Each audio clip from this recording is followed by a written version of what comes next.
శుభము ఎరుగని అర్భకులమని ఎంచి పాలు మాలిక మాని పాలించమన్నాము. తొలి పూజలందుకో గణనాయక, మాకు తోడు నీడై ఉండు గణనాయక. పత్రి ఫల పుష్పములు భాద్రపద మాసాన చవితి పొద్దున కూర్చి శ్రద్ధగా నిలిచాము.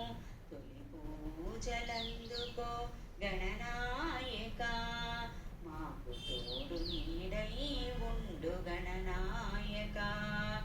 ఆట విడుపు ఈ దినము అందరము కూడి నీ ముందు శిరమును వంచి